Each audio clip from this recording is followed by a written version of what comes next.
Good morning. Really glad to have another joint hearing today between House Education and House Ways and Means.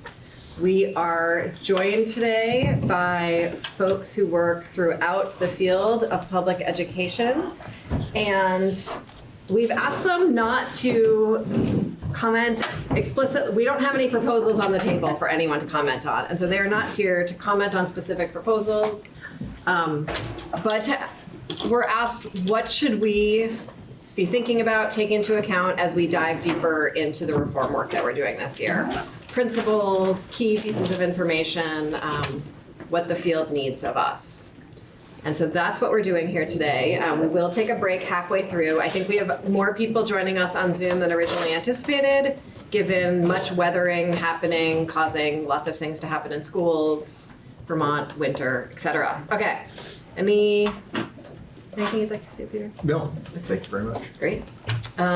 With that then, Sue, would you like to join us? The floor is yours. Thank you very much. Thanks you for the opportunity to provide testimony on the considerations and principles for education funding reform. My name is Sue Siglowski. I'm the Executive Director and General Counsel for the Vermont School Boards Association. And with me today is Nicole Mace, who is a Winooski School Board member, and she's also the Vermont School Board Association's appointee to the Commission on the Future of Vermont Public Education. I'm going to testify first, and then Nicole will provide her insights after I testify. I have submitted a 2-page document which provides information about the VSBA, its members, vision, mission, and beliefs on the first page, and our legislative priorities on the second page. We reviewed this information with the House Education Committee in previous testimony, so I'm not going to repeat it again this morning. I am going to utilize the VSBA's education funding legislative priorities that are on the second page of that document. And my written testimony and the document that I'm referring to, the 2-page document, are posted on your website. I'm going to utilize the education funding legislative priorities in order to provide the committees with considerations for education funding reform. So I just want to start by saying that the VSBA understands that the education funding challenges Vermont is facing, and that we want to be a constructive partner in addressing those challenges with you. When looking at possible changes to education funding, the VSBA has laid out 6 priorities, and they're again on the second page of that 2-page document. The first is focus on students by providing sufficient funds to support equitable, sustainable, high-quality education in Vermont's school systems. The second is ensure predictability in the school district budget process. The third is give enough time for school districts to adjust to any changes. The fourth is provide data and modeling to show the impact on districts over time. Fifth, strengthen accountability for the use of public dollars. And sixth, include measures to address the cost drivers. Our testimony today will provide more details on each of these 6 priorities. And mainly, I'm going to be posing questions that the committee might want to think about. And I know that you have already asked a lot of very good questions. So first, focus on students by providing sufficient funds. We all know that adequacy of funding over time is critical to providing high quality education. So questions that we would ask when considering a change to Vermont's funding formula and sufficiency of funds, and again, these are in my written testimony. 1, does the formula provide enough funding to meet the actual cost of delivering high quality education with the current configuration of Vermont school districts and schools? 2, will the formula provide stable and predictable funding for school districts over time? 3, does the formula include mechanisms to reduce the impact of sudden economic downturns or fluctuations in enrollment? 4, is long-term sustainability built into the funding formula to ensure funding remains adequate and reliable over time? 5, does the funding formula plan for future cost increases such as inflation, rising costs of health benefits, and rising costs of tuition? 6, does the funding formula include the cost of tuition for districts that pay tuition, ensuring tuition increases at the high school level do not require reductions in spending at the elementary and middle school levels? 7, does the formula align with federal requirements, such as the Individuals with Disabilities Act? 8, does the formula include not only operational costs, but also capital expenses for improving and maintaining facilities? And then 9th, does the formula address technology infrastructure to support modern educational needs? So those are the questions we would ask under our first education funding priority. The second priority is ensuring predictability in the school district budget process. The regular review of consistent valid data is how school boards exercise their core oversight responsibilities, and it's also how Vermonters can determine whether their schools are upholding the commitment to public education for all Vermont students. The Agency of Education is expected to be the most trusted source of financial data related to Vermont education. Currently, the agency does not meet its minimum statutory responsibility to provide timely financial data that school boards need to build and adjust their budgets. The following are specific examples where financial data is insufficient or non-existent. Vermont currently has a shared financial model for funding public education. Therefore, data about both spending and student outcomes should be readily accessible. Measures like per pupil spending, staff to student ratios, capital spending, and much more are not available for easy comparison. Even the basic data that school boards need to determine the effects of budget decisions on taxpayers are provided very late in the budget process and change frequently. For example, education spending per long-term weighted average daily membership is used to calculate a district's tax rate. When that number, provided by the Agency of Education to each district, is provided late, changes frequently, or is erroneous, the uncertainty creates distrust. Questions we ask when considering a change to Vermont's funding formula and predictability in the school district budget process include: what changes will be made at the Agency of Education to ensure that the agency provides critical financial data to school districts in a timely and predictable manner? Second, what are the proposed changes in the timeline for developing, approving, and adopting school district budgets? 3, will changes in the timeline work with a fiscal year that ends on June 30th? And 4, how will the transition from the current timeline to any new proposed timeline affect school board elections and budget votes, most of which currently happen on town meeting day at the same time as municipal elections and budget votes? Moving on to our third education funding priority is give enough time for school districts to adjust to any changes. Moving to a new funding formula requires planning, coordination, and education. Moving to a foundation formula, as suggested by the governor, will affect Vermont school districts differently. For some districts, the introduction of a foundation formula may bring the opportunity for increased education spending. For other districts, the introduction of a foundation formula may reduce funding by millions of dollars, jeopardizing essential student programs. So the questions that we ask when considering the time frame are: can all of Vermont school districts adjust to a flip the switch approach to imposing a foundation formula without severe cuts? 2, should any governance changes come first before changing the funding formula? And 3, are there transition mechanisms the state could utilize to ensure essential student programs are not put at risk? Our next education funding priority is provide data and modeling to show the impact on districts over time. And I don't have any questions on this one. It's just critical that changes should not be made without data and modeling to show the impact of a new funding formula on districts over time.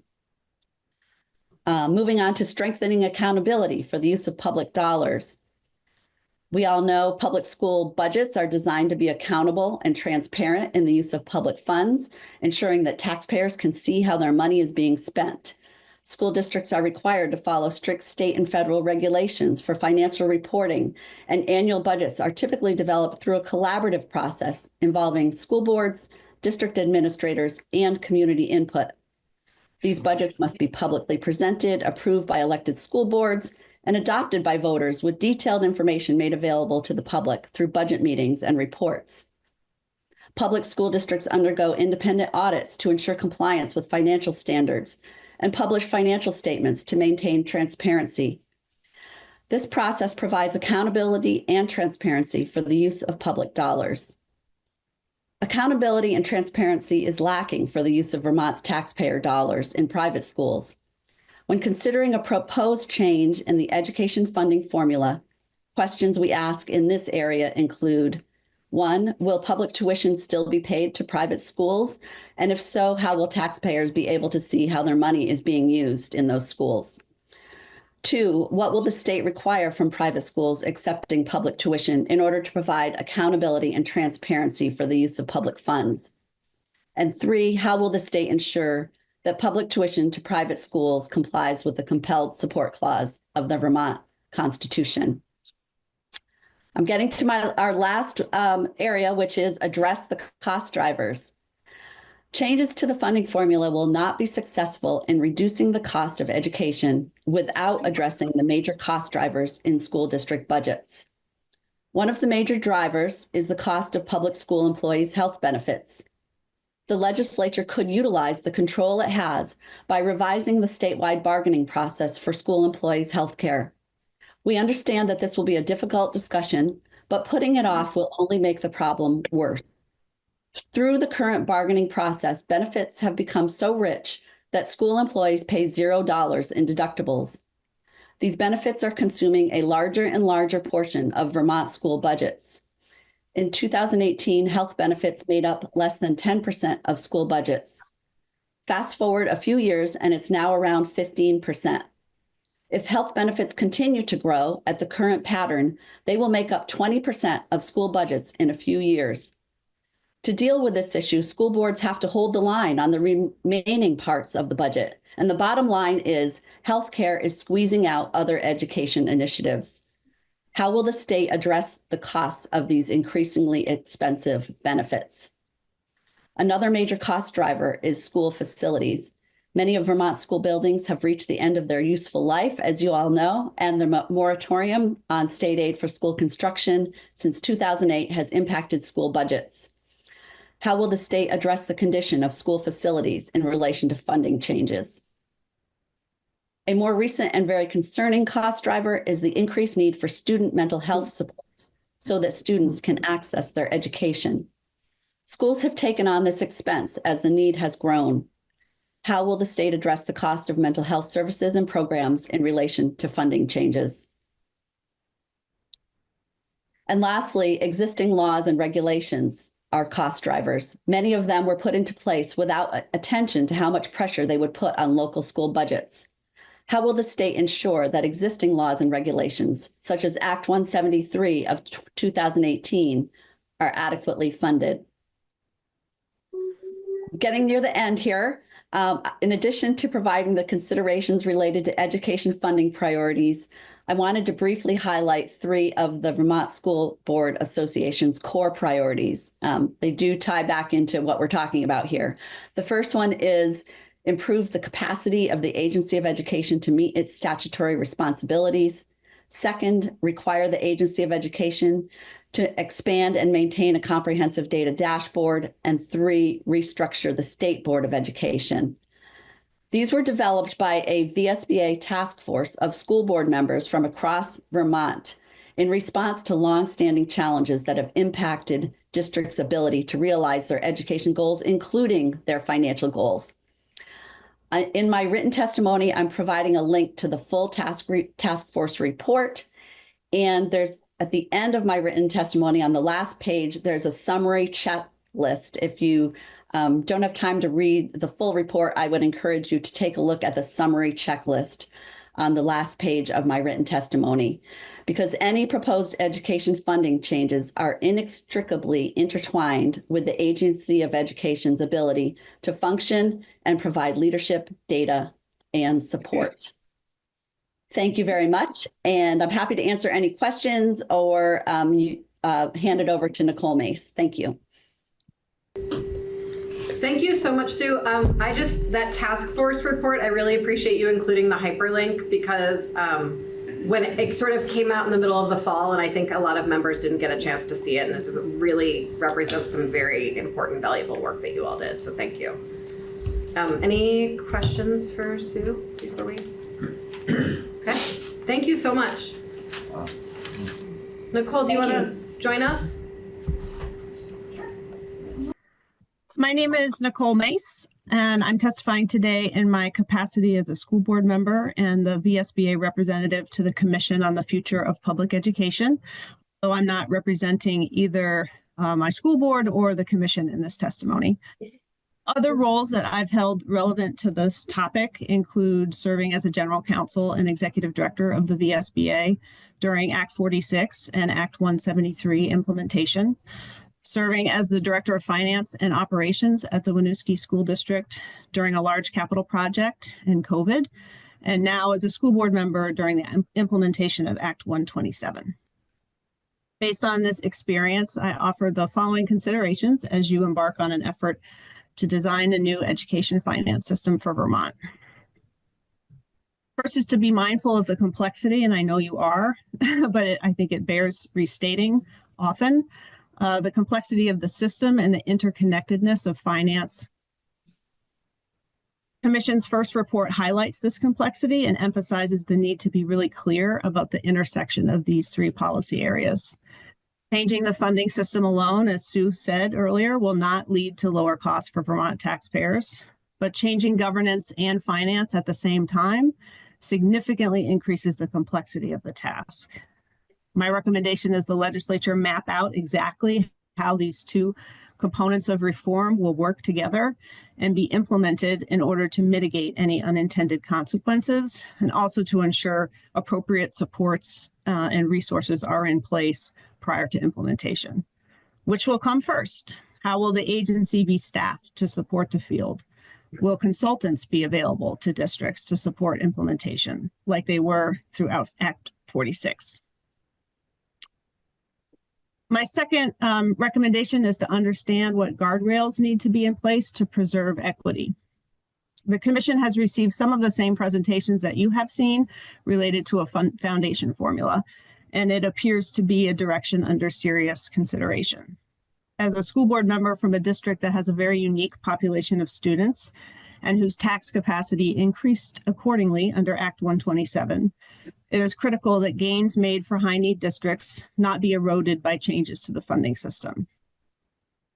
If we assume that funding changes will also come in the context of governance reform, how would a base foundation amount be calculated if Winooski is combined with neighboring districts? Would all students be treated the same? How would we ensure additional funding is actually going to multilingual learners in this context? How would decisions about whether to spend more than the foundation amount work? How would small communities with small voter populations be protected against being overruled by voters in the larger district? My third recommendation or observation is the need to preserve community connection to public education. My years at the VSBA taught me that Vermonters care deeply about their public schools, and students and families have strong connections to the community that they build around their school. If communities feel that decisions about funding, curriculum, and programs are being made without regard for their priorities, assets, and needs, support for our public schools will erode. It is important that through the process of reform, communities feel they have a voice and a stake in a reimagined public education system. At the same time, it's important that we find a balance between local and state decision-making and stay the course. Act 46 was structured to provide for local voice in the design of new districts through articles of agreement and local votes. Many, if not most, articles included provisions designed to make it very difficult to close schools. Larger governance structures in and of themselves will not save money. They can ensure equitable access to opportunities across small schools within a larger district, and I think we have seen progress there. the commission, we've heard calls to study Act 46 savings before even discussing governance. I question whether that's even possible, given the restrictions on school closures and articles of agreement, as well as the timing of full implementation of the act. COVID. Communities that were subjected to forced mergers under the law sued to block implementation, and the Vermont Supreme Court did not rule on the constitutionality of the law until July of 2020, when we were well into the pandemic. Post-ruling, some communities shifted their focus to decoupling mergers, and the governor and the legislature let them do it. So this sent a confusing message to the field. Did you mean it when you said we needed to create larger governance structures and achieve the outcomes of Act 46? To many, the answer appeared to be no. As a former administrator in a relatively small district with a high needs population, I've seen firsthand the incredible work our public schools do every day. I've also witnessed a strong institutional bias towards adding staff and resources to meet the growing needs of students. I believe there are opportunities within our schools to more effectively manage resources or repurpose them toward proven instructional strategies that would better serve students more cost effectively. The problem I've seen is that the incentives are all on the side of adding or maintaining staff and programs. Parents and advocates make a compelling case for doing more to meet unmet needs. The legislature adds new program requirements on an annual basis. Administrators and boards often face fierce backlash from students, staff, and community members when reductions in force are proposed. Many of us have seen what happens to school boards and communities when a contract is imposed, or when a decision is made to eliminate a popular service or program from a budget or close a school. All the hard decisions are left to local communities with very little support or backup from the state when the stuff hits the fan. These are very real dynamics that will have to be sorted through as part of your work. I appreciate very much the opportunity to share my perspective, and I'm hopeful the commission can serve as a place for ongoing review and engagement in the effort to improve the way we fund and deliver public education in Vermont. Thank you.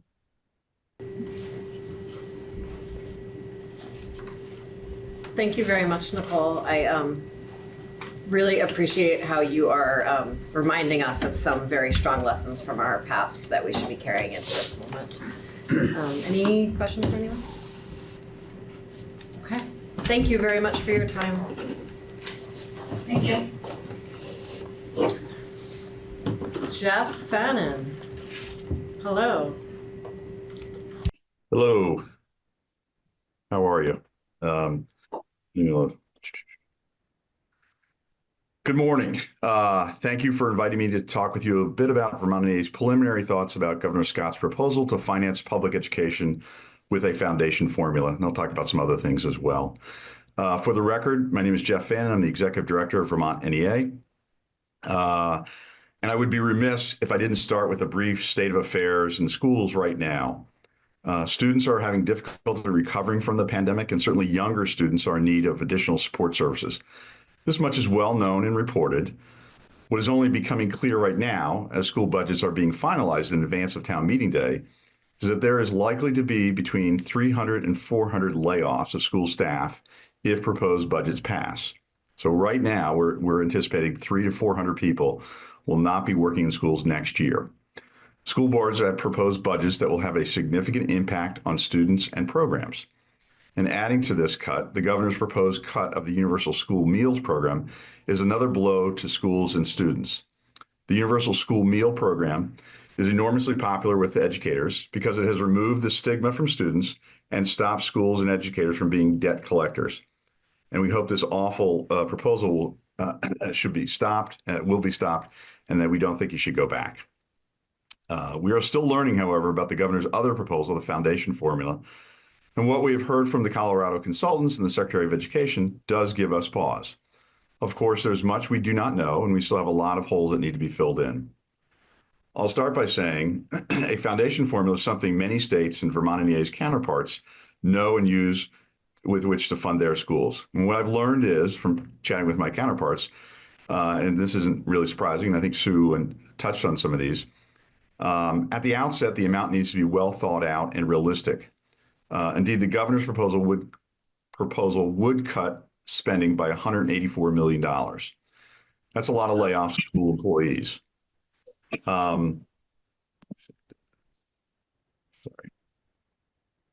That's a lot of employees. I reached that number by doing some simple math based on what I've heard to ensure, that's a lot of layoffs. And I estimate that's between about more than 3,000 jobs lost if you put this foundation formula as proposed into place. I did some simple math with that and based on what I've heard, and that's a lot of jobs cut. But to ensure the number is adequate, the amount must be sufficient for every district. And we believe you and your JFO colleagues need to examine the amount to ensure it meets with Vermont standards for adequacy, not the out-of-state consultant's view of the world. It must have weights that capture some students cost more to educate. It does, but this seems to be a case given we've heard yesterday and again, JFO needs to examine this. Examining the weights and the adequate amount is really critical. I know you've asked some tough questions. That's been great, but keep it up because there's a lot under the hood that we don't know yet, and your examination of this is really critical. There must be an inflator. My colleagues around the country say if you don't have the right inflation amount attached to it, it's meaningless. So you're constantly then chasing down. And what we know is if you don't use the inflator, what happens is services and programs for kids are cut. And so if there's an inflator that does not have teeth that bites back at the state, if you will, the biting will happen, the harm will be on student programs. And we don't think that's appropriate. If the state doesn't fund it for whatever reason, kids shouldn't suffer. There must be an equitable methodology for calculating taxpayer payments to private schools. So if it's the same, that, as Sue pointed out, it shouldn't come out of the elementary school system. And that's what's happening now in a lot of places. Not knowing these details does make it a full assessment difficult, but we are engaged in learning more about this part of the governor's proposal. And that said, in what we know, the foundation formula doesn't lower taxes for anyone this year. And the apparent methodology to save $184 million is just by cutting staff. If true, this flies in the face of what we know. Kids need more services now, not less. What we know from last year, and I think it was Nicole Lee from the AOE testified in your committee Ways and Means last February, is that the annual year-over-year increase of mental health services onto the school budgets was $50 to $60 million. That's a silent shift from the general fund to the education fund that we should reverse, or at least have a general fund transfer to own up for it. The largest cost driver, and Sue mentioned this, is healthcare. However, the cost of healthcare is going up for educators too.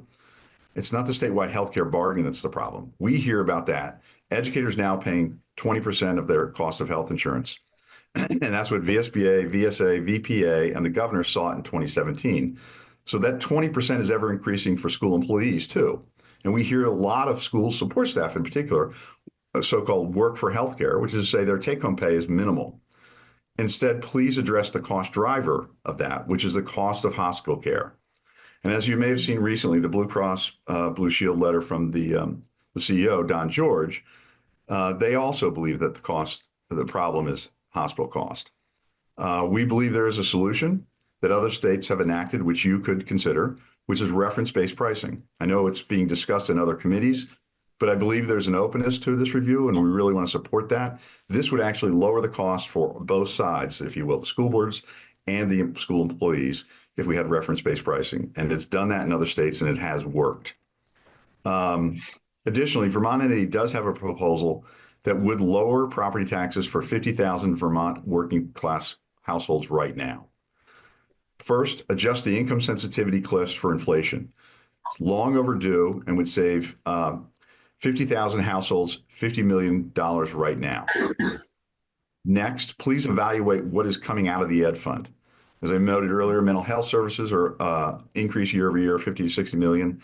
Prior to 2018, the normal cost of teacher retirement was a general fund obligation. That number is now, I think, $35 million coming out of the Ed Fund.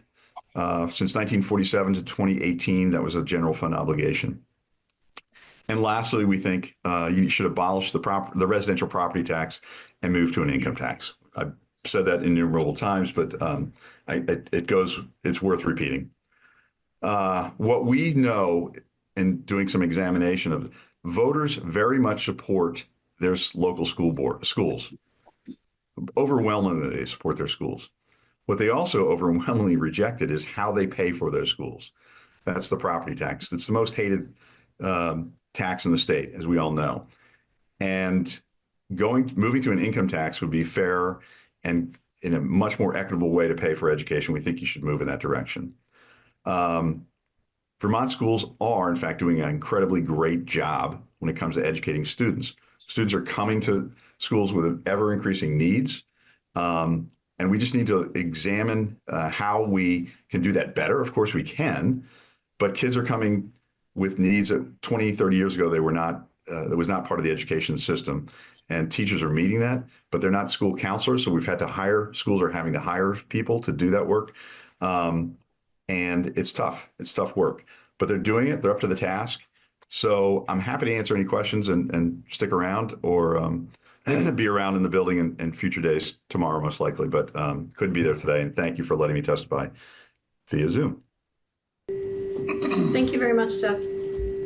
And thanks to all your members for the work they do. Any questions for me? Such a quiet group today. Yes, Representative Bill. Jeff, thanks for coming in. Just a question, when you talk about 20% contribution to healthcare services for teachers, is that as a part of the premium? I mean, we heard previous testimony that it's $0 for deductibles. Can you expand on that just a minute? Sure. That's so in 2017, Governor Scott, the School Boards Association, Superintendents Association, and VPA all wanted teachers to pay 20% of the premium. So that's what we're talking about. School support staff who were not yet at 20%, many teachers were, some were not. So that was an immediate move in 2018 when that law passed. So teachers are all paying 20%. School support staff, if they were above that, have been marching down towards 20% since then. And I think most, if not all, I think the average is around 18% last I looked. So they're marching towards 20% if they're not there. Most are, in fact. And that is of the premium. So it's not, and that's what everybody said in 2017 would save $26 million. The real cost driver is the cost of hospital care. That's ever escalating. Blue Cross said it in their letter 2 weeks ago. And that's the driver that my members are paying more and more and more. That 20% is ever escalating. And so that's the problem is it's not the premium copay or anything else. It's the cost of care that's driving up the cost of everybody's premium. All right, thank you. Yep, that helps. Jeff, can you also talk about the out-of-pocket expenses that teachers and support staff pay? Sure. I think maybe off on this. I think the question is whether it's first dollar or last dollar. And by agreement, it's last dollar. In other words, the incentive is make sure people get the care they need earlier without having the fear of cost keeping them out of primary care. We know that getting care earlier is cheaper and better in the long run. So if you give them a disincentive to get care earlier, they will avoid care. If you put it at the back end, which is what they've done, it's only then necessary when somebody really has critical care needs, but you don't dissuade them from going to get primary care earlier on, which everybody knows is cheaper. So it's the back end. The question is first dollar, last dollar, and it is the last dollar that's the concern that some people have. But it creates the incentive for people. The system right now creates an incentive for people, educators, to get care earlier, so that it's cheaper in the long run. Can I have a follow-up question? Yeah, of course. I think earlier in the testimony we heard that teachers pay no dollars. So can you just expand on the out-of-pocket expenses related to the plan that most people gravitate to, and that we actually, I don't know if it's statewide, do we all have $1,000 as last dollar? I don't know the exact number. I didn't prepare for the actual details of the plan, but I thought it was $500 last dollar. I'll double check that and get back to you on that. But it is last dollar, and that's the concern raised by some. The problem with putting it at first dollar is it creates a disincentive to get care, which then actually drives the cost up later. That's why you want people to get primary care earlier on to avoid higher cost care later on that is shared by everybody. So you remove the disincentive early on, and that creates not a barrier to getting care when you need it. It's not as if anybody's going to the hospital or a doctor because they just, it's Friday night or Saturday morning and they think, oh, this is a good time. I'll just utilize some care. That's the misnomer. It's actually the cost of care that's driving up healthcare. Thank you. Yeah, Representative Watson. Jeff, I just want to thank you for raising the difference between property tax burden and school spending. Because I think so often we talk about those things as if they're interchangeable. And my constituents certainly are very concerned about property tax costs. And, we're one of the highest tax municipalities in the state. But our per pupil spending is very low. And when you talk to my constituents, they're talking about how much more resources the schools actually need. They just can't afford to pay for it with property taxes anymore. And I just think that that's a very fine point that we have to keep in mind as we're going through this funding conversation. So I just wanted to thank you for raising that dynamic. You're welcome. We know that the property tax is the hated tax, the residential property tax. And so that's why our proposal, among other reasons, we actually think it's a fairer, better way to go to the income tax. But moving right now to address the cliffs, the income sensitivity cliffs right now would save 50,000 households $50 million, and that's a sizable, tax relief for many, many people.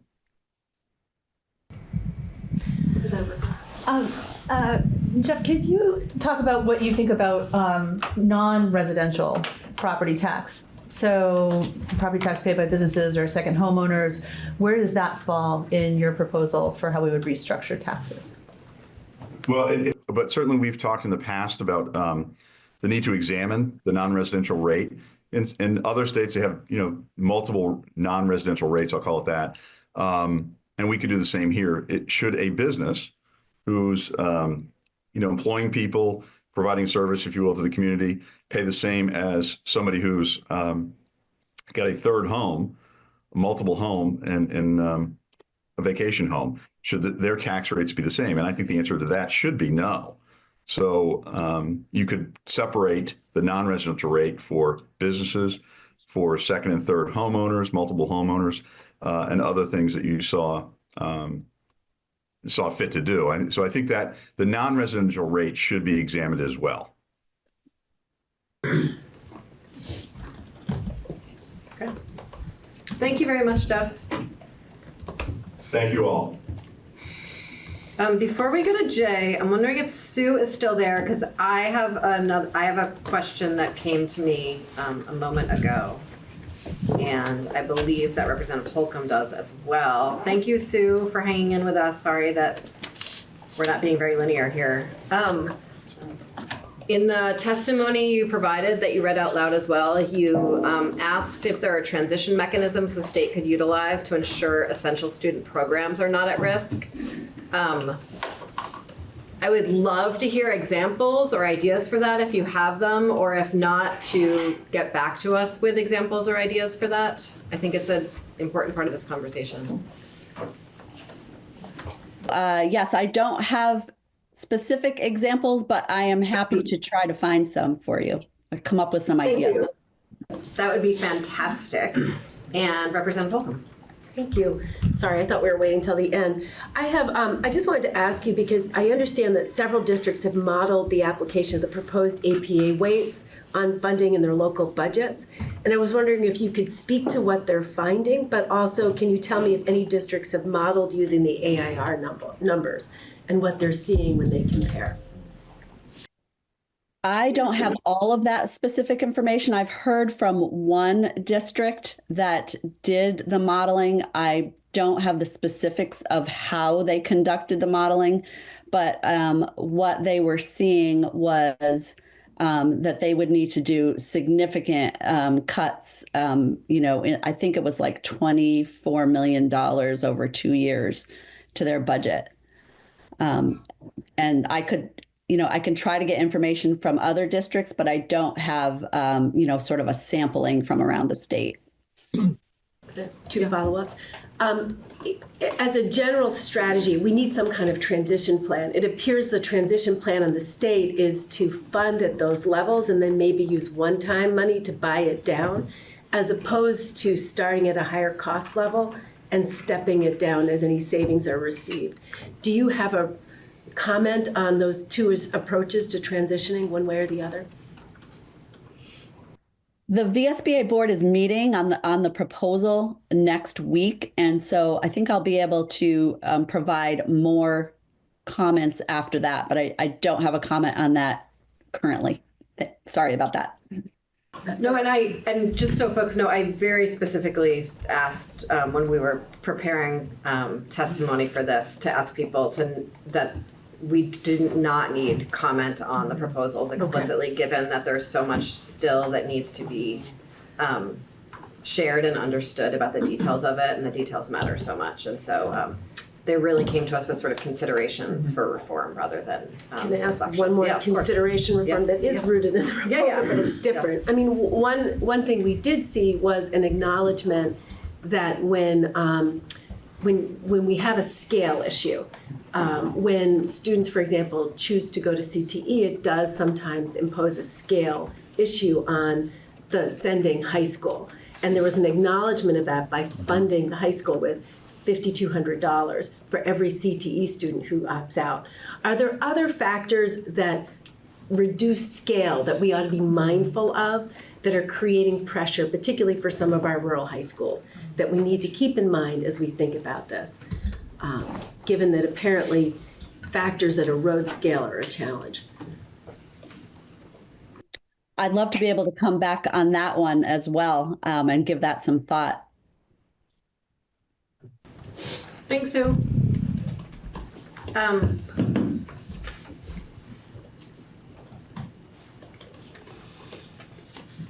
Jen, hi. Let the record show that I live a lot further than Jeff Fannin and I drove here. Weather is shifting. He's still on. We do not need to have a battle about how unsafe each of us are in our bus. You're correct. I apologize. For the record, Jay Nichols, Executive Director of Vermont Principals Association. The question you just asked, Sue, I just want to touch on that real quick. Can we just bring it in to you? Okay, sorry, say that again. We're still laughing. You're still laughing. That's always a good sign. So for the record, Jay Nichols, Executive Director of Vermont Principals Association. Before my 8 years in this current role, I was a principal and superintendent for over 20 years, serving in choice districts, non-choice districts, and as a superintendent within the same system. I have taught education and finance at the college level, and I tried to follow the directions I received, so I've decided to provide my testimony in a manner of bullet points, trying to focus mostly on the education and finance piece. I do want to touch on the question that was just asked Sue. Another example, that's early college. So we have a lot of rural high school principals that will tell you that their budget is hurting a lot because kids are availing themselves to the early college program, which we all started with good intentions. However, it's really the kids that are going to go to college anyway. And the kids that are left behind oftentimes end up in small classes or don't have as many offerings as they would have prior. So that is a concern. So I just wanted to share that before I forgot that. We don't know all the details of the governor's plan, so please take my comments with that understanding. And once we find out more, I'm sure my members and I will have more comments. So here's a few major highlight points for you to think about. First, do no harm. Don't rush into financial decisions without looking at potential unintended consequences. This should go without saying, and oftentimes political pressure to do something leads to rash decisions with long-term impacts. So please be careful. This is an opportunity, a huge opportunity for the state of Vermont. So we really need to make sure we do this right. And we should not be forced into any false constraints about how quick it needs to happen. Let's build a system that's sustainable, that still provides us with a high-class, world-class education, and let's do it in a thoughtful way, and if it takes us more than a couple of years, then that's okay. Equity is key. VPA, that's in our mission statement. Many foundation formulas in some states have actually contributed to disparity. That does happen across the country. The details do matter. If you have a foundation formula that's underfunded, and you allow locals to raise more money on top of that, poorer districts are typically going to go with the minimal base amount, and wealthier districts will vote to spend more. I've talked to people in 17 or 18 other states that have foundation formulas that are in the same role that I'm in. So that leads to greater inequities. And one example, we have a couple principals that are Vermont principals now that were principals in Alaska. They said that their formula went without raising the base formula amount for something like 7 or 8 years in a row. So one of the reasons they left the schools they were in schools that did not have oil. So they didn't have oil money to fall back on. And as a result, they could only fund the base amount, and they kept having to cut staff, and they finally decided to move to Vermont. Formulas that are looked at every legislative cycle can also be held hostage to the political whims of the day, and of course the economic context of the times.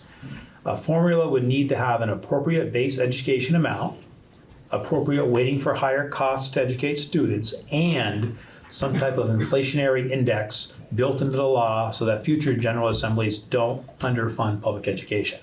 That'll be critical. There needs to be an index in there that helps us, whether it's a NEEP type of thing or some type of COLA, whatever it is. Do not decrease the amount of money going to school districts before fixing key cost drivers such as health insurance, unfunded mandates, scale, and governance issues. If you just lower the amount you spend in education funding without doing the hard work of making the necessary changes, you're simply going to cut programs and hurt schools and kids. I believe that is a fact. The idea that we could cut nearly $200 million from education funding without making any governance changes first is nonsensical to me. The only way you make those cuts is to cut personnel. That's the bottom line. When you cut personnel, especially without changing the governance associated to that, to move towards so-called right-sizing, which I support, the problems are still there, the kids are still there, they still have the same issues, and there are less people and resources to support those issues. That should be a non-starter for us. It also concerns me that we may end up with a system in which there will be a basic education amount that may not really be enough to sufficiently fund the system, and then local districts will go out to voters for a levy or tax for a greater amount. To the degree possible, we need to meet the spirit of Brigham and ensure that the state is responsible for the education of all Vermont students. And that means that our most vulnerable students and communities are protected. I think we also need to make sure that any base amount and weighting formula would apply to all schools, whether independent or public, if they are utilizing public monies. We currently have an inequitable system, and we should take steps to make sure it is as equitable as possible. Your job as a General Assembly is to, according to the Constitution and the Brigham decision, to support all Vermont students. And it's the job of the state to fund all Vermont students. So we need to do that in a fair and most equitable way possible. And then lastly, I'm going to try not to get on the soapbox, but how do we address the huge disparities in salaries across the state? I was a superintendent. I was a big supporter of Act 46. I sent Representative Conlin a copy of H.A.83 the other day, which was a bill that I helped write with Joey Donovan and Peter Peltz at 2 Prospect Street. I was a superintendent. We worked very hard on that. It passed the House. Didn't make it anywhere in the Senate. It would have taken all the districts, all the SUs in the state, made them into single districts.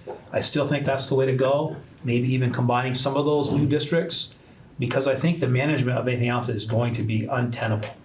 As a superintendent, it took me so much work to get 6 towns on the same contract. I cannot imagine a district running from Middlebury to Richford with the difference in those contracts and trying to make that into one district. The people that are in those poorer communities, those teachers are going to want to be paid the same amount as the teachers in the communities that have more resources. I think that's going to be an apple too big to bite off in the very beginning. And subject to any questions that you have, that's my testimony for today. Very quick.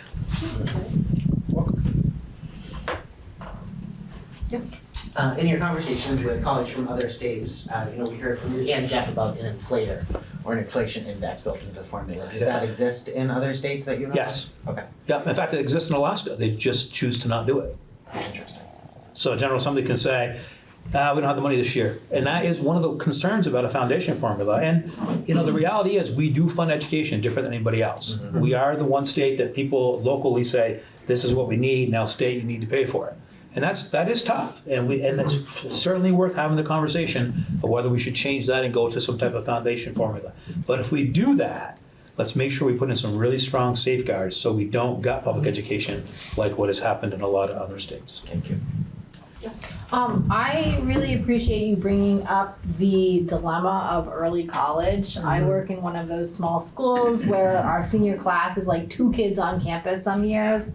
And so I feel like not enough people are talking about what that's actually done to our smallest schools. So I'm wondering if you have a solution to that so that we can still maybe get the kids that need those or want those early college credits there, but keep our kids on campus. I think what some schools have done is try to offer those courses on campus themselves. Up where I used to be superintendent, that's what we did. We have a couple of teachers that actually teach classes so the kids can take the classes and get college credit. And the 2 high schools that I had, Richford and Enosburg, have combined to do some schools to do that. So I think that's one way to do it. But I think we have to make a policy decision as a state. Do we want to be funding that? And if we do, that's fine. But what we're also saying is that the kids that are left over are probably not going to get as high a quality of public education. That's just a reality. No, I've taught English classes that have like 3 kids in them. Yeah, that's not good. Yeah. Yeah, thank you. I disagree. I'm going to push back on the notion that the early college kids are kids that are going to go to college anyway. Some of them are, for certain, and we need to look at that. But there are other kids that if they don't have an early college experience will never attend college whatsoever, and that's in nobody's best interest. So I just want to point that out. The research hasn't shown us that so far. Well, I can find you something. Yeah, that'd be great. That'd be great. And I think we should do everything we can to help kids go to college if they want to go to college. And it's not always the best pathway for every kid either.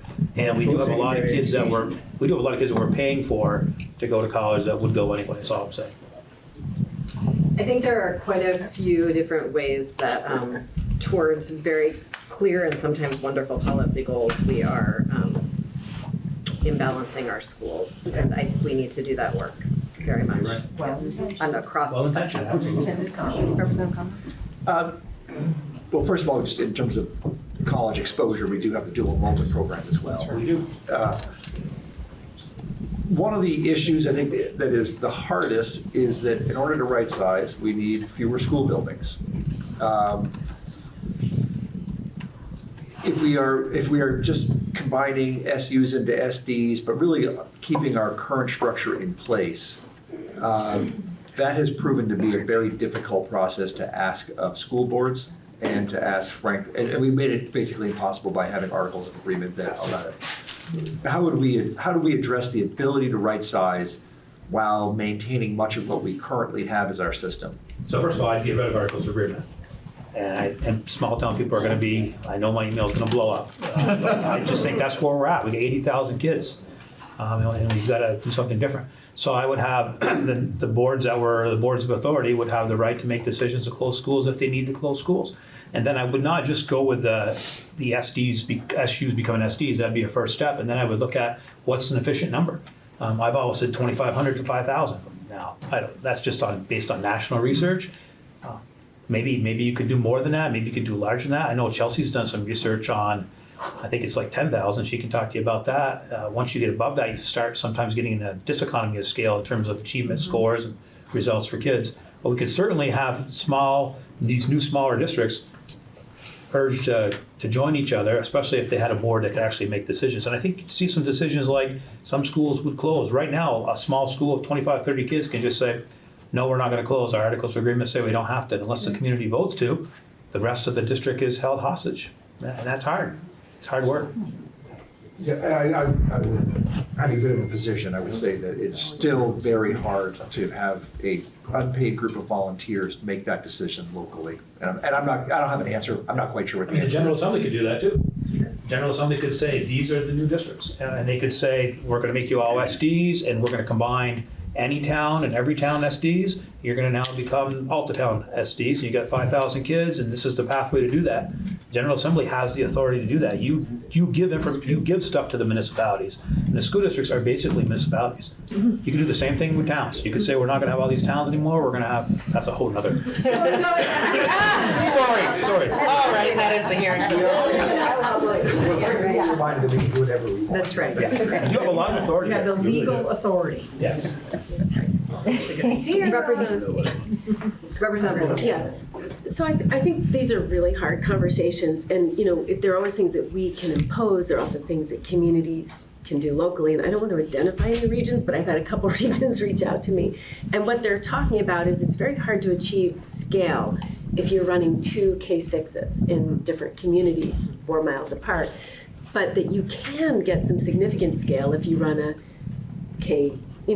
pre-K 3 and a 4-6, and actually people have colleagues, they have bigger staff sizes, and actually they've also found that when you provide pre-K in your building, people push them in because they like their local Absolutely. communities. And are you hearing people talk about that as well?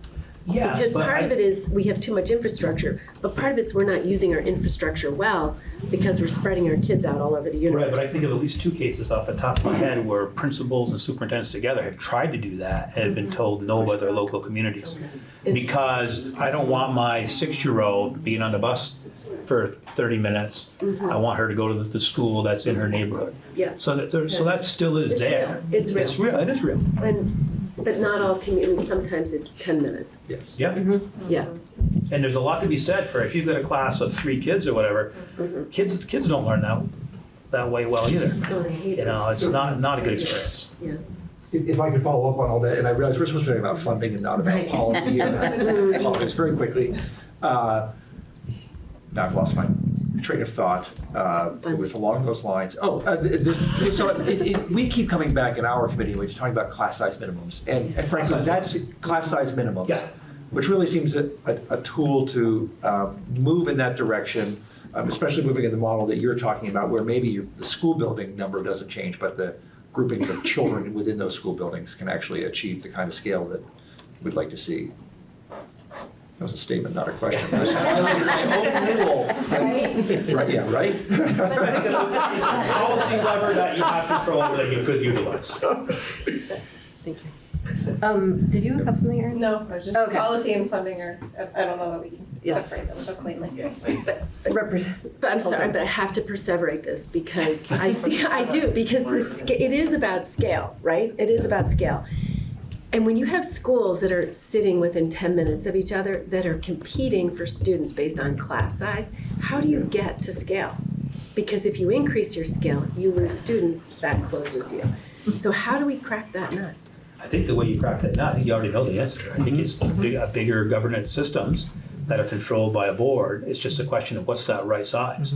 And I think 5 is way too little.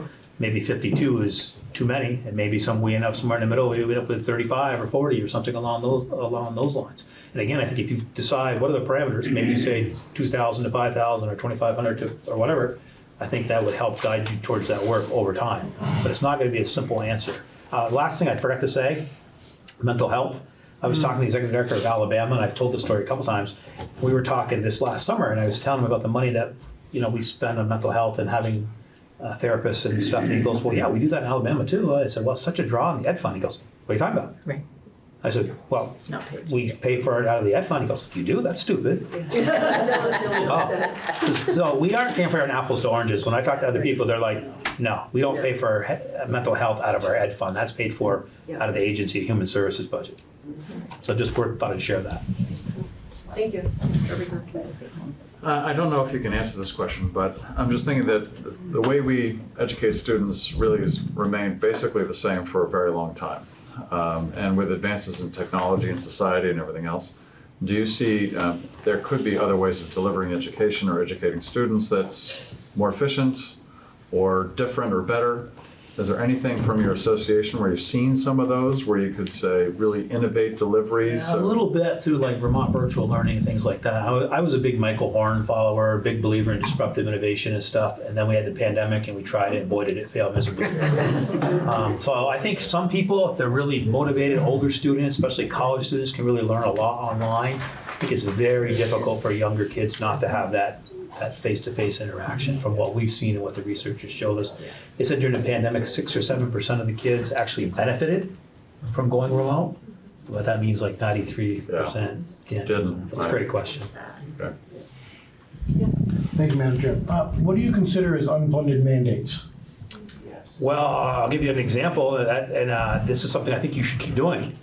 Just because it's unfunded doesn't mean I don't agree with it. Universal meals, perfect example. So you tell me I'm going to provide universal meals, which I support, and I'm in a school where then I'm told I'm going to make cuts.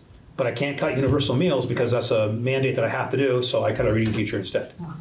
That's an example of a unfunded mandate. Anything that it doesn't have money associated with it that you're telling me I have to do. Another good example of unfunded mandates, which We do fund university. Yeah, that's not. Well, It's a funded mandate. yeah, okay, all right. So that means that. Can we do a new example? Yeah, let me see. Well, I think a good example might be the HHB requirements that we have. We have more HHB requirements than any state that I know of. My members are spending so much time. What's HHB? Hazing, harassment, bullying, and the investigations that we have to do and all the things that our principals are required to do take away time for them to actually be in the classroom providing instruction. So I think we had a list of 52 unfunded mandates when I was a superintendent. That Brett Kay was our president at the time. He came to the General Assembly and shared those and gave a big list. And I'm sure that Chelsea probably has a list somewhere that they could share with you of different things that are unfunded mandates. Thank you. Yeah. A little bit of a follow-up to your question, Representative Kimball, and then another question for you, Jay. I think thinking about, none of this is really talking about how are we innovating, improving education, changing with the times, meeting where we are.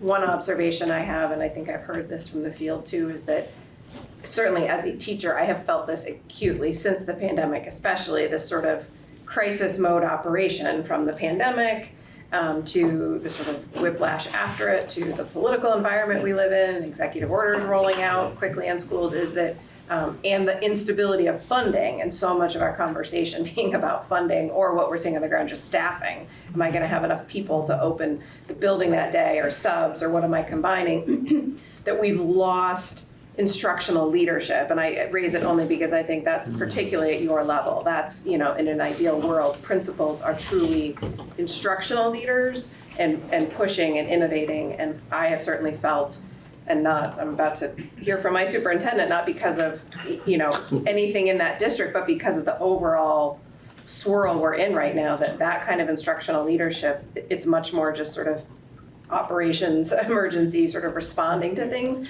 for a while now. And our instability at the state level around funding, I think, is part of that is limiting instructional leadership that is what's desperately needed to, how do we change, innovate, grow, respond to the times that we're in and the world kids are going into that's different than what most of the teachers who are teaching now, were graduating into when they were in school. Agreed. Yeah, a rhetorical question mostly, but I see that as a I will say our huge numbers are seeing on loss. average, especially in the higher functioning systems, I'll word it that way, this year has been better than last year. Yeah. People are feeling a little bit more return to normalcy and stuff. However, we have some systems that are constantly in flux, turning over superintendents and principals, and in those places, it's just putting out fires all the time. But my second question was back to the sort of class size piece, and I think we talk a lot about, or think about, okay, a smaller school, a smaller rural school maybe, and a kindergarten class of 5, and that's not educationally sound. But I also wonder, and this is probably at the principal level too, how, if at all, through state policy to get at, I think sometimes what I see in high schools, particularly in our more populated areas, like in Chittenden County, is that you can have a lot of variation. Our averages, are sort of right where they should be, our core classes are, but then you might have electives. Some of it you need to be able to offer some, choices, but if we're running classes of 5 or team talk classes of 12, or there's some lost efficiencies, and I don't want to be like on a treadmill that we're just about efficiency, so that's the whole decision of why you make to run a section or not. But I wonder what, either at the principal level and sort of decision making, or at the policy level and the state level, to bring that part into the conversation too, because I do think there's, some challenges within some of our larger schools, that there are pockets of really small classes that are we maybe need to reconsider in terms of efficiency and scale And those small classes tend to come in two forms in general. Yeah. One is AP or higher level type courses, Yeah. which, you know, your a lot of your high profile parents and community members are really going to push for you to keep running those things. Yeah. And then there's on the other end, kids that need lots of extra resources, often will be in smaller classes. Yeah. And so both are Yeah. valid. I don't have an answer to that. I think you have to do it on a case by case basis, but it's hard to say we're no longer going to offer this AP course because then the school next door, if it's a choice situation, then kids are going over there. We can combine some of those resources. I used to have kids in Berkshire choose to go to Richford or Enosburg often because of one class or something along those lines. And one of the things I fought very hard for, and finally were able to combine those two into a district, let the kids go back and forth in that situation where they're right next to each other. Let them get the best of both worlds. Yeah. And I think you can do that in a smaller area. Pretty hard to do that if I have to drive from Richford to Middlebury. Can't go there from here. Thank you very much for Very joining us welcome. today. I hope your drive back goes well. Jeff Annan doesn't care, but you guys do like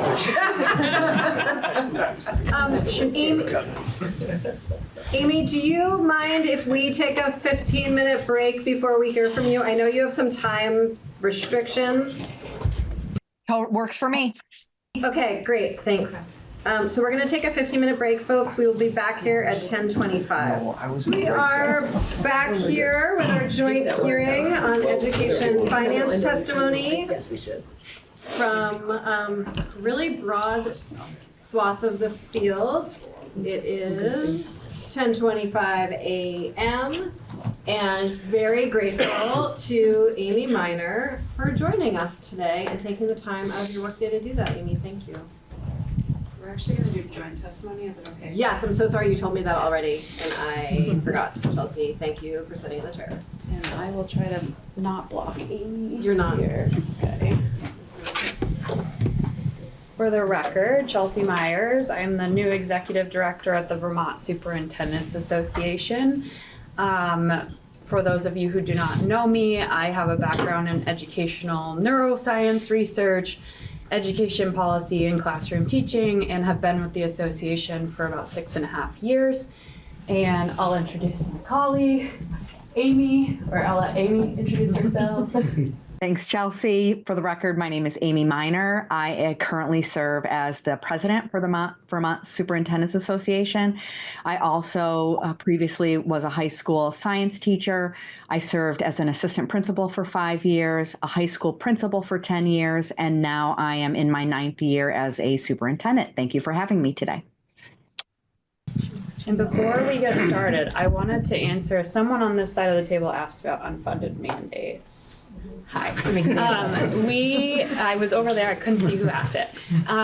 We have collaborated with consultants from the Agency of Education who had created a big database. I don't know if they've revealed that to you all or if they plan to, but it talks about not just unfunded mandates, but underfunded mandates as well, and does a really nice job of delineating that. And we worked really closely with APA consultants to help to populate that, and I think it's really insightful. So something to maybe be looking forward to from the agency. We have not heard about that at all. Thank you so much. Yeah, it's a great project. I hope I'm not putting them on the spot too much, but it was work that we really enjoyed doing with them, and really did a nice job of parsing out some of those unforeseen consequences of some of the legislation in the last several years, because sometimes they are funded, but they incur other costs related to it, and it goes into all of that. So. Thank you for that. Yeah, thank you. Would you, a database, is that the word? Yeah, well, it's like a spreadsheet, but Cool, thank you. fancier word, I guess, is a database. It's big, so. So thank you for the opportunity to provide testimony on education finance reform. The Vermont Superintendents Association believes that any meaningful education reform must be grounded in the principles of equity, quality, and efficiency, values that are essential to ensuring success for all students. While superintendents recognize the need to changes to strengthen our education system, we must address the underlying cost drivers contributing to rising costs: healthcare, mental health, infrastructure, declining enrollments, and more. Large-scale reform must be carefully sequenced. Changing the funding system without simultaneously addressing the delivery system could create unintended consequences that undermine education quality. A well-planned, thoughtful approach is critical to ensuring positive outcomes for Vermont students. A comprehensive approach to education reform requires first determining the kind of education system we aim to achieve and then ensuring it's properly funded. Simply reducing funding without adjusting the delivery system risks negatively impacting students.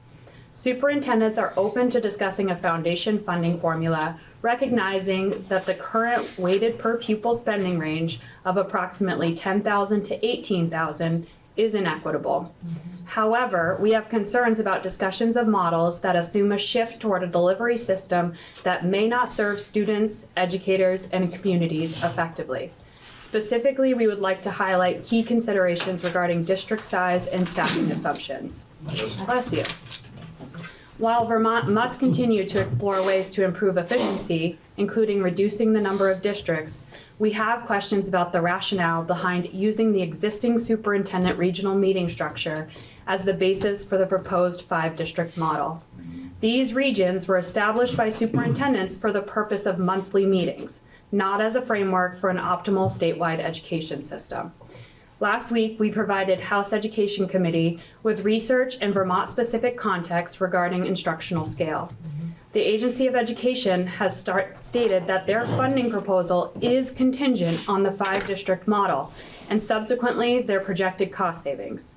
We have important questions about why this particular structure was chosen. Could the model be adjusted to account for other governance structures? How will these 5-district offices be staffed and structured? And what cost savings does this represent, if any? What evidence supports this model in terms of educational quality and efficiency? Some research suggests that the optimal district size for balancing both cost efficiency and educational quality falls within the range of 2,000 to 4,000 students. That's particularly evident in rural communities. The proposed 5-district model could create districts significantly larger than this, raising concerns about diseconomies of scale, which in research seem to show up around 10,000 to 15,000 students. By comparison, the Pikus and Auden report model based their model on a district size of 3,900. It is important to ensure that any restructuring enhances both efficiency and student outcomes. While district scale is undoubtedly part of the equation, it is not nearly representative of the full scope of the cost drivers that Vermont is facing. Any talk to, and I quote, right size the delivery system should ask the questions, what are the benefits to students and what are we risking for Vermont's communities? And with that, I'll pass it to Amy, who will talk about some of the staffing and system assumptions that go into modeling for a foundation formula. You're muted, Amy. I apologize. Clearly, it's my first Zoom. The Pikus and Auden 2024 report provides a framework for adequacy based on staffing models, but it does not currently reflect Vermont's vision for education as outlined in our revised education quality standards and all of our existing laws, such as the multi-tiered systems of support, or frequently known as our MTSS work. Policymakers should be cautious about adopting a formula that is not aligned with Vermont's current educational landscape or long-term goals. Additionally, ensuring adequate funding that remains stable through economic and political fluctuations is a key concern for superintendents. We need to be open to other models that account for how Vermonters define high-quality education systems. The current staffing tables that have been presented, used to define the base, do not account for recommended staffing levels for all department areas, and some areas need further discussion. So to give you a few examples, on the school counselors line, you'll see school counselors, social workers, and mental health providers. They're all grouped together. In my district, again, Colchester, a district with growing student enrollment, in order to meet the recommended staffing levels on that chart, I would need to make reductions in those areas. And currently, all of my social workers have wait lists to meet the needs of students. We know that the mental health needs of students are critical to the success of learning. Students need to be able to learn in the classroom, which means they need to be ready to learn when they enter the classrooms. And so having school counselors, social workers, and mental health providers is critical. Stripping schools of these supports that we've built could harm kids. We know in the model that's been proposed, we are questioning, will the $13,200 be enough to include existing music, drama, art, and athletic after-school programs? We hear that that number has been baked in, but I believe we need to be sure, and we need to be sure that it's enough for our students. Have we included costs for instruments, set design, costumes, uniforms, athletic facilities, sports equipment, the cost of officials, the cost for coaches, and the cost for site administration that we currently need to have at games and events, and of course, administrative oversight like athletic directors. The realities of what we currently provide for our students simply cannot be oversimplified. For a high school of 600 students in the staffing chart, you will note that it is recommended to have one principal and one assistant principal. My feedback to you is that especially in a system reliant on fewer central office staff as is proposed, this administrative building support of 2 administrators for 600 students is not sufficient. It will decrease the quality of experience for students, for families, and for employees. Building administrators are responsible for setting the tone to ensure a safe and inclusive environment for all stakeholders. Administration and support staff oversee things like student management, employee supervision and evaluation, professional development planning, attendance oversight, student discipline, creating and implementing the school's continuous improvement plan for accountability, managing school safety plans, implementing the behavior threat assessment system, investigating hazing, harassment, and bullying, managing the complicated Title IX process, and so much more. HHB and Title IX investigations can be lengthy and they can be time-consuming. And with 600 students, 2 administrators will not be enough to get to all of those things and to do all of those things very well for students. Who will oversee special educators and IEP compliance? I could speak at length about the day-to-day requirements and job demands for a building-level administrator. Large buildings will need more administrative infrastructure to successfully execute all of the legal requirements that schools are required to do. If we downsize these positions, I'm wondering who will take on those responsibilities. And on a snowy day like today, in my district of 2,200 students, I'm the one that gets to make the decision if school is in session or not.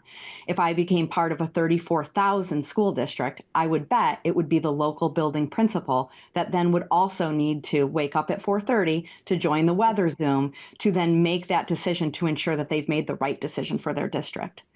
The final example that I would like to give you, and again, we're just giving you a few, are transportation costs. In the presentation that you heard yesterday, it was highlighted that they are estimating approximately $300 per student for transportation. So I took a look at our transportation contract in Colchester, again, a big district with growing student enrollment.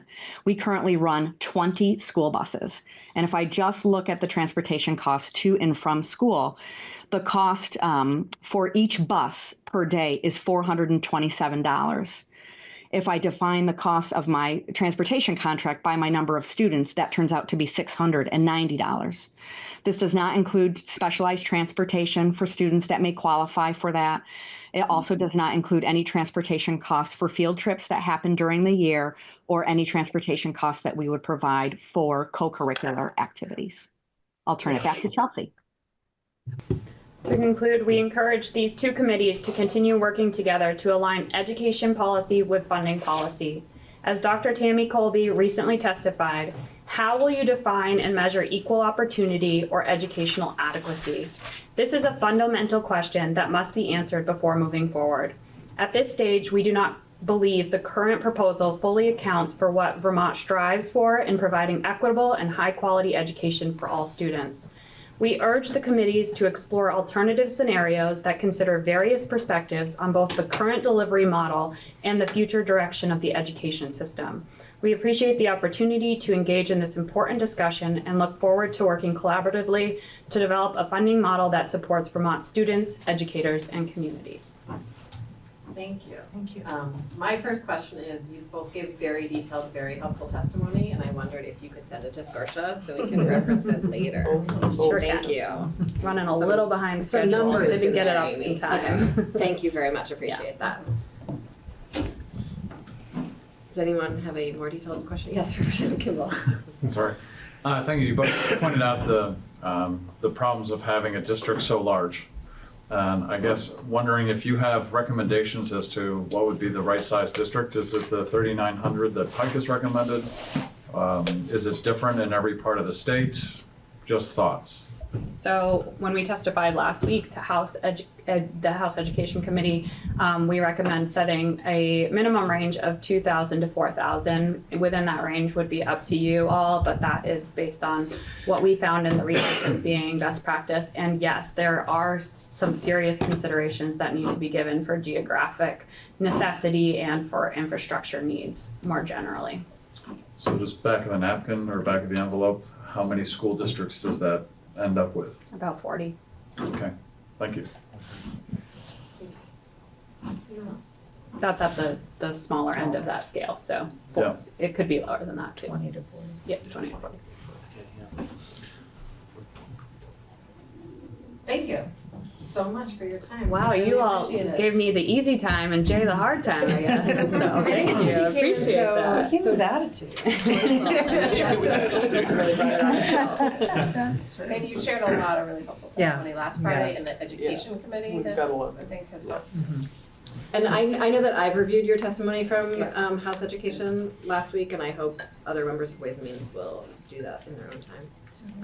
We're just gonna to keep you both here a little longer and give you some more airtime. Amy, I'm wondering if, the snow day example was a very good one that I had not thought of in a larger district. Do you have any other, having not been a school administrator, any other administrative decisions or roles you think that would be, even in larger districts, still have to be up to the local school level administrators as opposed to district level administrators? Does that make sense? It does. I think I'd want to think about that a little bit. One of the things that comes to mind is managing kind of the culture and your climate of your school. Specifically, sometimes there may be a incident that happens in your school that requires building level admin to enact a new program or do an all school assembly or specific communication to families. Around like an incident that occurs, could be a student related incident or could be a school safety situation. And so that would be very specific to that region. If we were in the unfortunate situation where a couple of years ago, we had a grenade come to school. And so that became a very local decision. And you want local administrators, local law enforcement, that relationship is critical in making quick, time-sensitive decisions that are right for your community. In Colchester, we're really lucky. We have our own police department, and so that relationship is really strong. If I were a superintendent, I might then need to work with multiple agencies, and so that would be additional layers of relationships that I need to build in order to make strong decisions on the fly, especially when you're making a decision around student safety, a potential threat that might be made against a school building. So I think that would be one of the areas. The other area I think I'm constantly thinking about is situations connected to student relationships or incidents that we might have at sporting events. There's been some times where we have had really tough interactions, either players to players or spectators to spectators, or even spectators to students. And that might require a significant response locally versus a district-wide response. So those are two that come to mind. Thank you. Yeah. Hello, the transportation piece is just a really helpful real world comparison of, the ideal versus the reality and how do you bridge the gap between the two. I'm wondering if you have any other specifics like that or suggestions of specifics that maybe we should be asking our districts to try to understand. It hinges on knowing exactly what APA's assumptions are. One of my concerns, you raised it a little bit, is trying to parse out what their assumptions are around all of the non-core academic things, athletics, clubs, extracurriculars, pretty robust opportunities that exist in a lot of our schools right now. I have no idea what those equate to on a dollar basis for students or FTE or what, and how that compares with APA, or even what we need to ask to be able to get a better sense of that, so that we know really what we're looking at. Yeah, I think that's a great question, Erin, and that's something that's on my mind as well. As a working in superintendent, I've tried to watch lots of testimony, and so through that process, don't consider myself kind of an expert on what they have baked into the 13.2, but we've heard things like maintenance personnel and food service personnel. And for me, I'm a numbers person, so I want to do some specific modeling to be able to give you a sense of, okay, we have a $60 million school budget, and this is what our staffing looks like. If we were to receive the funding formula as presented, I want to be really clear. It would be nice to do some specific school district monitoring so that we could model for you what exactly the impact is. Of course, my fear as a superintendent is that it would result in reductions, but I need to do a little bit more work to model that out to understand how food service, maintenance, custodial, athletics and co-curriculars, things that aren't specific on that staffing chart, and there's several areas. I think there's just a lot of uncertainty as to where we are in the process. The other component that I didn't share connected to transportation is that specialized transportation cost is really large. In Colchester, we do use a small amount of cabs specifically to assist us to transport students who identify as homeless. We are bringing students to Colchester schools who once were in Colchester, but they're now homeless in another town. The McKinney-Vento law allows them to still attend our school, which is fantastic. That's the right decision from the student perspective, but there's an additional cost there. We have 5 school district vans that we use to transport students. Colchester does have a pretty large geographic radius, but those types of transportation things are also not clearly listed, and they're not included in the numbers that I gave you for my transportation comparison. Kind of the last comment that I would make is around class size. I think class size is hard to just give you an average number. In Colchester, our numbers are strong. They're at or slightly above the education quality standards. We're looking at 22 in our K-2 schools. We're looking at 23 in my 3, 4, 5 schools. My middle school average class size is 22, and high school is around 22 as well. There is some flexibility that I think we would want, especially high schools and middle schools, to have, because many schools have in-house smaller sections for students that need extra instructional support. And I know in my middle school and in my high school, I have my own alternative in-house program that hopefully students then are taking some mainstream classes and some smaller classes. And so I think being really clear around what are the rails connected to class size to also allow us flexible pathways for students, where those pathways don't have to necessarily follow those recommended class sizes, I think is also essential in the class size conversation, because those unique classes are not clearly identified in the proposal that we saw.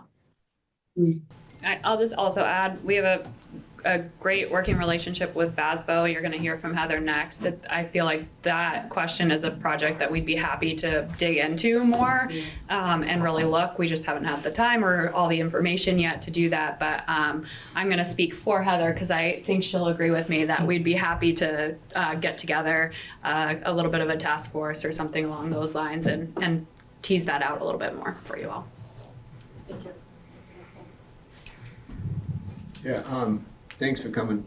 Appreciate it very much. We've been talking now for a number of weeks about things that are sort of the elephant in the room and not expressed very clearly, at least not up here, that I fathom, I guess. One of you, I can't remember which one, said that we don't have a organizational structure decision-making structure. Well, on one hand, we're groping our way towards a decision-making structure. And on the other hand, the administration has suggested very strongly that what we really need to do is cut costs. Yeah. And those two things don't align very well at all. We don't have an organizational structure, decision-making structure that supports what the administration wants to do with regards to cutting costs. And I'm just suggesting, just throwing this out there, this is something that we need to grapple with here among these committees, because we're not gonna make any real progress until we see how we can get those two really disparate notions together. Just come and throw it out there.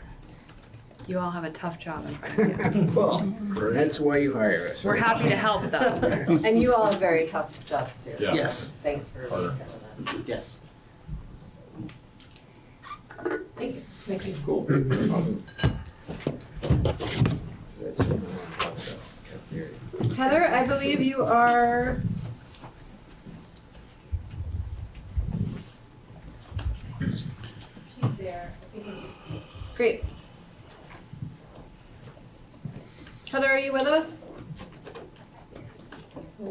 I can barely hear if you're speaking. Peter's gonna turn up the volume. It'll all be okay, everyone.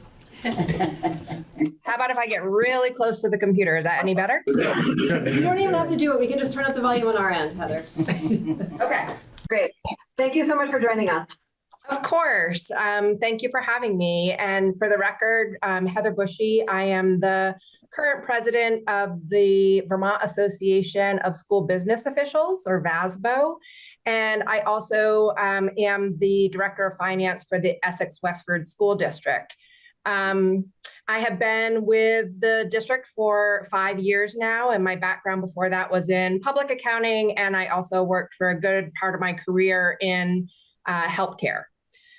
I, like all of you, we at VASBO are trying to work through what we have so far for the details of the proposal that has been sent out by the administration.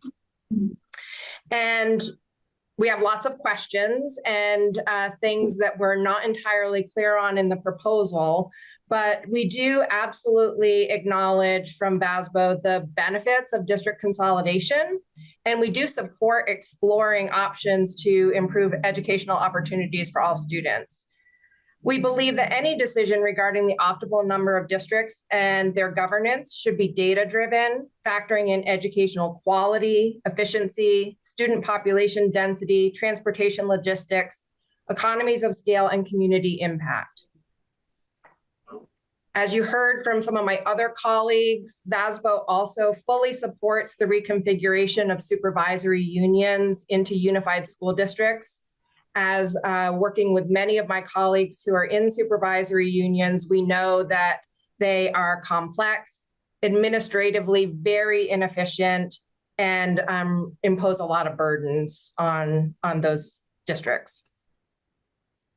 VASBO is also open to exploring an alternative funding model that ensures equitable and adequate resources for all Vermonters. As business officials, we are very clear of the challenges with our current systems and the impact on our community members from a tax burden perspective. While we understand the governor's proposed foundation formula is a key component to his plan, we require further details to fully assess its potential impact. We are particularly concerned that implementing a new funding mechanism without addressing underlying cost drivers could inadvertently harm students. So as you heard my other colleagues say, 80% of an operating district funds are spent on salaries and benefits. And we've experienced a 16.4% increase in health insurance in FY25. And we're facing another 11.9% in FY26. And we really have to address that issue along with the other things that you heard my colleagues speak about, from mental health costs to facilities, infrastructure needs, if this is going to be successful.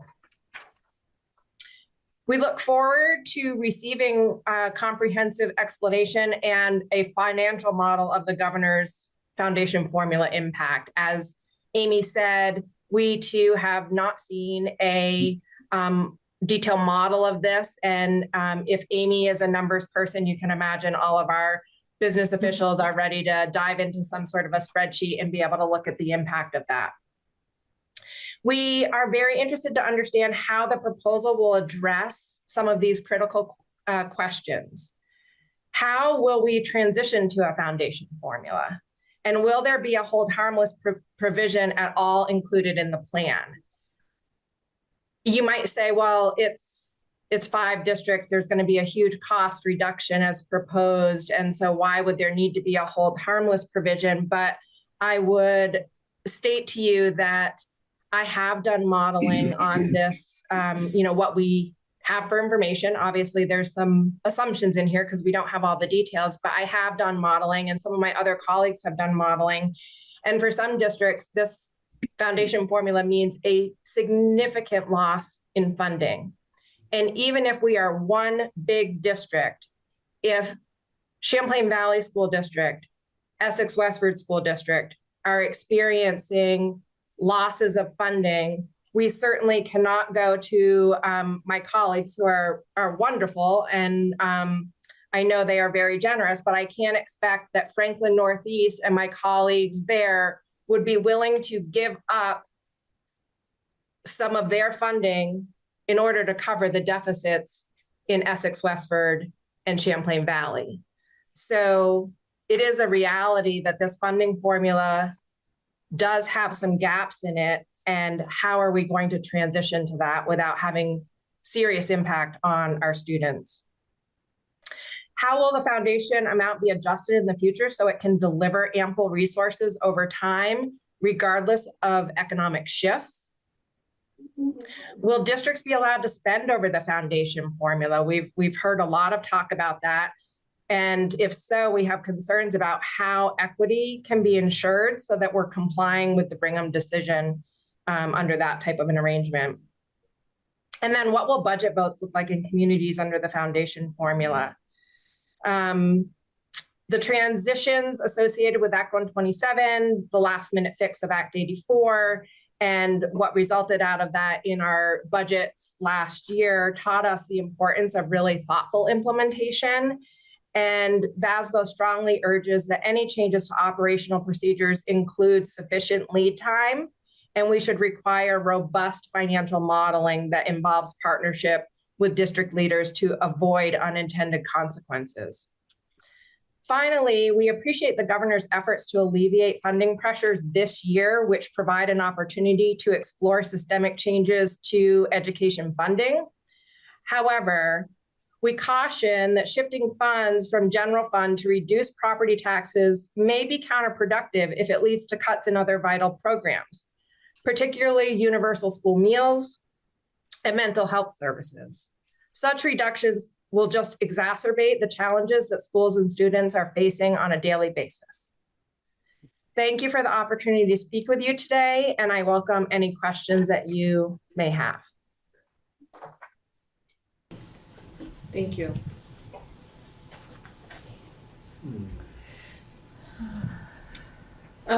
Heather, I just want to thank the School Business Officials Association. Did I get that right? I always just call you the business managers. Thank you. Just VASBO. Just say VASBO. Thank you to all of the members of VASBO for your regular, very detailed, spot on, practical offerings of help as we have gone through many, many changes in our education delivery systems and funding. I am hopeful that some of the sort of modeling and data checking that we talked to the superintendents about is something that you all can jump in and help with, and I know you will. So I just want to thank you for that work in advance. And I do believe the Ways and Means Committee is going to be taking testimony next week on what the governor's plan is calling the state guarantee, which is sort of the spending above the foundation formula. And so we'll flag that for you when we have it scheduled. Thank you. And I know that I've had conversations with the Agency of Education staff as well around the lack of clarity regarding how special education will be funded. The proposal indicates that there would be 70 million additional dollars for that. But in my conversations as recent as yesterday, I'm not sure there's full understanding of what that really means. And that would result in a very different model and impact if there isn't some solution for that. So when I hear districts talking about as large of a gap as $20 million under this model, that is associated with, in particular, how the funding for special education will be handled. So that is absolutely a critical piece to this conversation, and we need to make sure that we're fully understanding this before we go forward. Otherwise, we could be really resulting in loss of funding that I'm just not sure how we would address without completely dismantling the way we're delivering our education today. Because remember, 80% is staff, and a large percentage of that is our school-based staff. So you don't solve this solution by cutting administrative offices. In Essex Westford, our total cost for our administrative district office staff is a little over $3 million. So this is, in my opinion, not a district office cut and solve the problem. Thank you, Heather. We had a brief discussion yesterday about how the original move to the census-based block grant was designed around the particular finance structure we had, and if we had had a foundation formula at that time, likely we would have talked about a weighted system instead. And I think beyond that, there are lots of details to figure out about what delivery looks like that we will leave to the education committee, and maintenance of effort conversations that need to happen across the board, and just really appreciate you flagging that very much. I know Representative Holcomb's especially interested in us taking further testimony on that, so thank you very much. Any other, Representative Kimball. Sorry, I hate to ask this question, but Heather, you're probably in a really good position to answer this. We heard earlier testimony about, does the baked-in base funding account for all of the extracurriculars and everything else that's spent? I'm just wondering about a uniform chart of accounts, if it's consistently tracked between the different school systems, all of those different expenditures, can we actually analyze and compare by district? Absolutely, yes. Using that uniform chart of accounts, there is a category for co-curriculars and athletics, and you would be able to get that data from the Agency of Education based on the way we submit our financial data on an annual basis. Is the uniform chart of accounts 100% implemented across the school districts at this point? To my knowledge, what I would say to you is I think it is a large percentage. I don't know that we are at 100%. Okay, makes it difficult. Thank you. Madam Chair, if we have time, and this is a question that if it's been answered somewhere else, or we're going to spend more time on it, I certainly won't ask the question, but Heather, maybe you're the one that can make me understand a little bit better about the provision about doing away with universal school meals.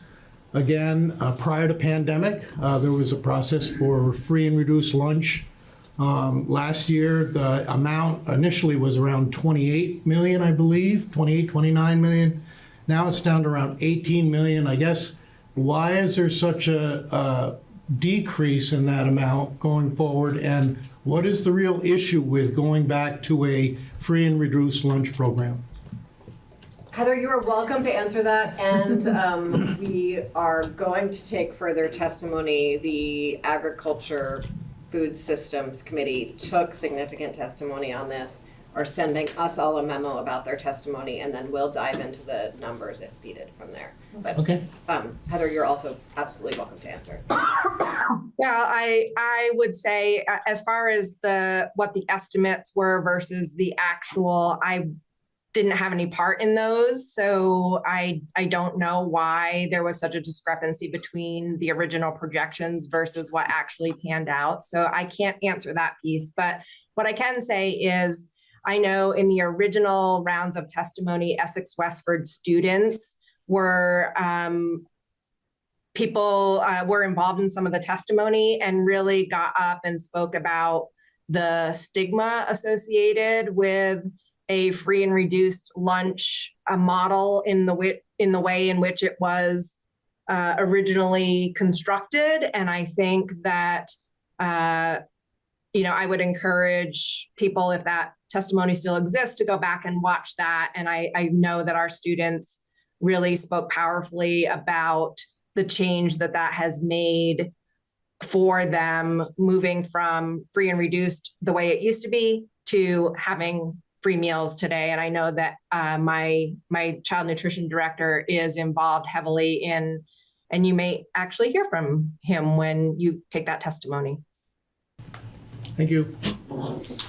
Representative Long? Thank you for all this you've been sharing with us today. I want to go back to Representative Kimball's question just really briefly and ask if you could share the difference between the common chart of accounts that you just discussed, which he asked about, and an investment we had made in the legislature in an e-finance system. I think we gave $5 million to invest into an e-finance system that was supposed to really help us, and that was not fully implemented. I do know some did. I don't know about yours. But could you just explain the difference between the two? Absolutely. Happy to do that. Sorry. So you can have a uniform chart of accounts, and that can really be applied to any financial system that you use. So having that uniform chart of accounts allows us, regardless of what financial system you're in, to be able to model and configure your chart of accounts in the way that is compliant with what the state has laid out. We are a district that did migrate to e-finance. We transitioned over in FY20, so we've been on it for a few years now. And I do think that there is huge benefit also, not only in having a uniform chart of accounts, but in having a uniform financial system. And I would say a uniform student information system. Districts and the Agency of Education spend a lot of time submitting data or requesting data that they need. And when we are on different systems, the Agency of Education doesn't have the ability to just pull that data themselves. What I can tell you is for the districts that are on e-finance, the Agency of Education goes right into the system and pulls the financial data out themselves. It is a lot less work for those districts that are on the system, and it allows really the agency to be able to pull that data whenever they want to get it. So I believe strongly, and I know many business managers strongly believe, that continuing to move forward with a uniform finance and student information system is critically important in achieving the things that we want to achieve in the state. Thank you so much. That's really helpful.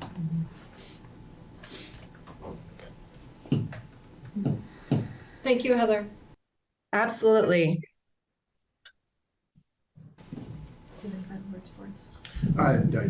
This is our final witness. Nope. Thank you very much, everyone, for being here at this joint hearing. We are done for the morning, and folks are back wherever they're supposed to be in the afternoon. Enjoy your lunch.